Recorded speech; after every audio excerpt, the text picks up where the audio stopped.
नमस्कार, आप सभी का स्वागत है। आज हम बात करते हैं कि क्या दादा की संपत्ति में पोता अधिकार का दावा कर सकता है। दादा को विरासत में मिली संपत्ति पर जन्म के बाद से ही पूरा अधिकार होता है। विरासत में मिली संपत्ति में पुश्तैनी जमीन, पुश्तैनी मकान, पुश्तैनी चल संपत्ति आदि भी शामिल है। भारत में पूर्वजों की संपत्ति का बंटवारा एक बहुत जटिल प्रक्रिया है। इस प्रक्रिया में देश के लाखों लोग सालों साल मुकदमेबाजी का सामना करते हैं और अपना कीमती समय बर्बाद करते हैं। इस हिसाब से जरूरी है कि आपको कुछ बातों की जानकारी होनी चाहिए। तो अभी तक आपने इस चैनल को सब्सक्राइब नहीं किया है तो अभी कर ले, और हाँ, घंटी के बटन को अवश्य दबाएं ताकि अगले वीडियो की जानकारी आप तक आसानी से पहुंच सके।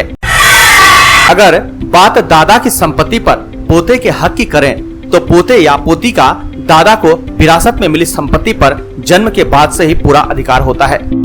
इसमें पोते या पोती के पिता या दादा की मृत्यु से कोई संबंध नहीं है।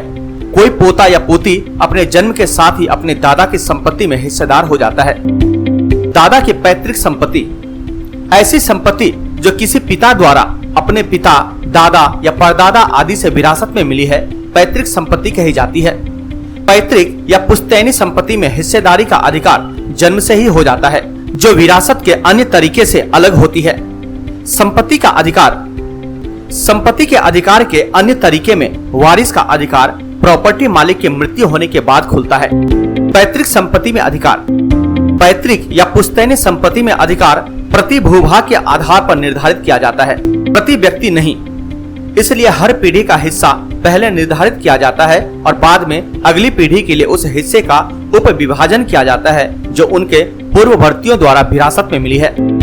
पैतृक संपत्ति में नाती और पोते की समान हिस्सेदारी होती है। अगर कोई पोता दादी के नाती को संपत्ति में हिस्सा देने से मना करता है तो नाती अंतरिम राहत के लिए याचिका के साथ घोषणा और विभाजन के लिए एक दीवानी मामला दर्ज कर सकता है। कानून में दिए गए अधिकारों से किसी को वंचित नहीं किया जा सकता। एक पोते का अपने दादाजी की खुद की कमाई गई संपत्ति पर जन्मसिद्ध अधिकार नहीं है। यदि वह संपत्ति पोते के पिता को परिवार के विभाजन के समय कानूनी उत्तराधिकारी के रूप में आवंटित कर दी गई हो, तब उस पर पोते का अधिकार बनेगा। हिंदू उत्तराधिकारी अधिनियम 1956 के तहत हम वारिस के तौर पर उसे इस पर दावा करने का हक नहीं है। दादा इस संपत्ति को किसी भी व्यक्ति को दे सकता है। यदि दादा बिना किसी वसीयत के मर जाते हैं तो केवल उनकी पत्नी, पुत्र और बेटी का इस संपत्ति पर अधिकार होगा। मृतक की पत्नी, पुत्र और पुत्रियों द्वारा विरासत में मिली संपत्तियों को उनकी निजी संपत्ति माना जाएगा और उस संपत्ति में किसी अन्य का दावा नहीं होगा। तो हमें उम्मीद है कि आपको यह वीडियो जरूर पसंद आई होगी, तो कृपया इसे अपने दोस्तों के साथ भी अवश्य साझा करें।